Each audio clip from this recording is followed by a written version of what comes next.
Bab 140. Burhan Gareth menghela nafas. Kondisi Mario belum membaik.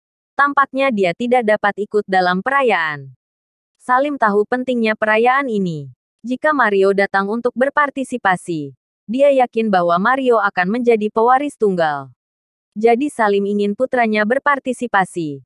Dan dia bertanya, "Ayah, bisakah perayaan itu ditunda?" Begitu kata-kata ini keluar, Burhan Gareth menjadi marah. Bisakah hal sebesar itu ditunda? Apa pendapat murid-muridku? Bagaimana jika membuat Raja Perang Kirin marah? Tidak bisa diubah. Sama sekali tidak bisa diubah. Perayaan ulang tahun ke-40 Gareth Group semakin dekat. Dan suasana semakin berat. Hampir seluruh kota Anhemia mengetahuinya. Semua orang yang memiliki undangan perayaan ini merasa bangga. Banyak orang mengabadikan undangan dan mengunggah ke sosial media untuk memamerkannya. Dapat dilihat seberapa bagus publikasi yang dilakukan keluarga Gareth. Pada malam sebelum perayaan, Felicia datang untuk mengirim undangan secara khusus. Karena masalah Mario Gareth, Kirana masih khawatir sampai hari ini. Dia tidak berani berpartisipasi dalam perayaan keluarga Gareth. Bagaimana bila keluarga Gareth marah? Jika kamu tidak pergi, aku tetap pergi. Nathan harus pergi. Felicia sangat senang. Jika Kirana tidak bisa pergi, Nathan jadi miliknya sendiri. Kirana secara khusus mengingatkan Felicia, pastikan untuk melindungi kakak iparmu. Kakak iparmu pernah bermasalah dengan keluarga Gareth. Felicia berjanji, "Kak, jangan khawatir. Kakekku sangat mencintaiku. Tidak akan ada yang bisa menyentuh kakak iparku." James dan Amanda tidak menerima undangan. Dalam pandangan Rahel Gareth, mereka tidak pantas. Keesokan harinya, pusat konvensi dan pameran kota menjadi tempat perayaan akbar ini. Jalan di depan pusat konvensi dan pameran kota dihias oleh keluarga Gareth. Berbagai spanduk serta balon terbang digantung di kedua sisi jalan yang panjangnya lebih dari 10 km. Tempat perayaannya menghabiskan dana yang besar untuk menciptakan tempat yang mewah dan megah. Keluarga Gareth benar-benar rela mengeluarkan uang. Bahkan kartu undangannya pun berlapis emas. Terlebih lagi, puluhan bintang papan atas diundang. Dan ada banyak bintang lain serta selebriti internet lainnya. Tempat parkir di depan venue penuh dengan mobil mewah kelas atas. Koneksi keluarga Gareth bukan bualan. Mereka yang hadir dalam perayaan itu orang-orang terkaya. Tingkat kekayaan keluarga Andersen tidak termasuk. Felicia dan Nathan datang ke venue.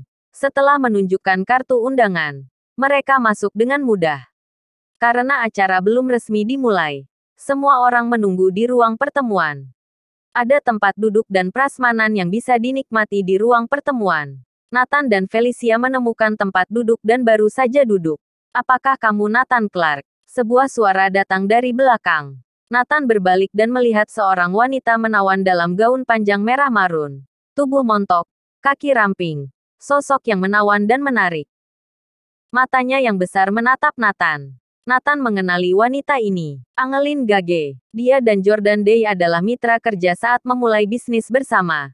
Dia memiliki kemampuan dan ide brilian. Pada awalnya, tim perusahaan mereka membuat kemajuan besar. Tetapi kemudian mereka mengalami kerugian besar.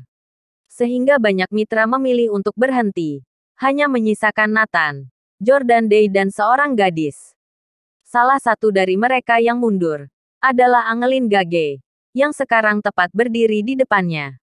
"Ini benar Nathan." Ada suara lain dari samping. Ada 4 orang lagi di depan Nathan. Isabel Royer, Jeremy Arthur, Dion David, Alan Marion. Orang-orang ini adalah mitra kerja saat awal memulai bisnis. Isabel Royer adalah satu-satunya gadis yang tidak keluar, walau yang lainnya semua berhenti. Ketika Nathan sudah berhasil mengelola bisnisnya lagi, beberapa orang ingin bergabung kembali. Tetapi ditolaknya. Nathan ingat bahwa pada hari dia di penjara, Jeremy Arthur dan ketiganya bahkan datang untuk menertawakannya. Bab 141. Ejekan teman sekelasnya dan cemooh rekan-rekannya hari itu teringat jelas oleh Nathan. Bisa dikatakan bahwa wajah Jeremy Arthur dan beberapa lainnya telah dicap di dalam hatinya. Dia tidak bisa melupakan orang-orang ini. Selain itu, setelah kegagalan memulai bisnis tahun itu, Isabel Royer tidak berhenti. Sayangnya kemudian dia pergi untuk menjalankan bisnis keluarga. Kemudian, Nathan memutuskan kontak dengan orang-orang ini dan tidak tahu bagaimana perkembangan mereka. Namun, setelah meninggalkan tim tahun itu, beberapa orang memulai bisnis mereka sendiri. Dan sekarang cukup sukses. Isabel Royer dan Angelin Gage sedikit lebih hebat. Keduanya menjalankan perusahaan dengan nilai aset 1 triliun dolar. Jeremy Arthur dan lainnya juga tidak buruk. Mereka bernilai beberapa ratus miliar. Lagi pula, bisa menjadi mitra Nathan tentu saja punya kemampuan yang baik. Meskipun demikian, di depan Nathan, mereka masih tidak layak dibandingi dengannya. Tidak peduli seberapa keras mereka mencoba, selalu ada kesenjangan antara mereka dan Nathan 6 tahun lalu. Kemudian, ketika mendengar berita tentang pemenjaraan Nathan, Jeremy Arthur dan yang lainnya sangat gembira, dan mereka sengaja menabur garam pada luka. Nathan menyapa, Isabel Royer, Angelin Gage, kalian juga di sini.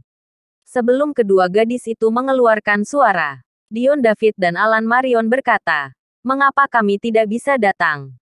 Aset Isabel Royer dan Angelin Gage bernilai sekitar 1 triliun. Mereka pebisnis muda di Anhemia. Kami tidak jauh berbeda. Aset kami juga bernilai ratusan miliar. Keluarga Garrett resmi mengundang kami. Jeremy Arthur mencibir, ya, kami pasti bisa datang. Kalau kamu, kualifikasi apa yang kamu miliki untuk datang ke sini? Kamu baru saja dibebaskan dari penjara. Dan kamu tidak menjalankan perusahaan. Dan kamu tidak punya uang. Bagaimana kamu datang ke sini? Mereka bertiga berpadu dalam satu suara. Alan Marion mengambil kartu undangan di tangan Nathan ketika dia melihatnya. Nona Kirana Andersen. Hahaha. Oh begitu. Kamu datang dengan undangan istrimu. Alan Marion tertawa. Ini memang benar. Nama Kirana memang tertulis di undangan. Jeremy Arthur mencibir lagi. Ternyata itu istrimu. Kirana. Aku mendengar baru-baru ini menerima proyek yang menjanjikan. Lumayan memenuhi syarat. Dion David juga tersenyum dan berkata, pebisnis muda pertama di Anhemia, Mer. Clark, bergantung pada wanita. Dalam menghadapi ejekan, Nathan masa bodoh. Baginya mereka seperti badut. Tidak perlu digubris. Dibanding keluarga Clark mereka jauh lebih lemah. Belum lagi dibandingkan dengan keluarga kaya Garrett saat ini. Namun, penampilan Nathan berubah di mata Isabel Royer dan Angelin Gage.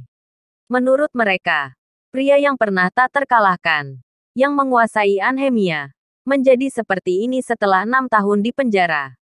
Terpuruk sampai mengandalkan wanita untuk makan. Bahkan diam saat menerima hinaan. Betapa bersemangatnya Nathan ketika dia memulai bisnisnya dulu. Pada saat itu, Isabel Royer jatuh cinta pada Nathan. Walau bisnisnya gagal, dia tidak pergi dan ingin selalu bersamanya. Pada saat itu, kata-kata dan perbuatan Nathan seperti peluru yang menghantam tepat di hati Angelin Gage. Angelin Gage sangat berani dan mengejar Nathan berkali-kali. Juga menggodanya beberapa kali.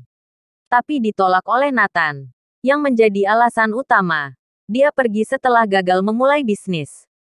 Tapi bagaimanapun, ini adalah pria yang pernah mereka berdua cintai. Melihat penampilan Nathan, keduanya dipenuhi perasaan emosional. Tapi lebih banyak rasa sukacita dan kegembiraan. Angelin Gage pergi setelah ditolak cintanya. Untuk membuat dirinya lebih baik dan agar Nathan menyesal menolak keputusan ini. Perasaan Isabel Royer hampir sama. Jika Nathan masih sukses. Dan berbahagia dengan Kirana. Walau hatinya akan sedih. Tetapi dia juga akan bahagia. Bersambung.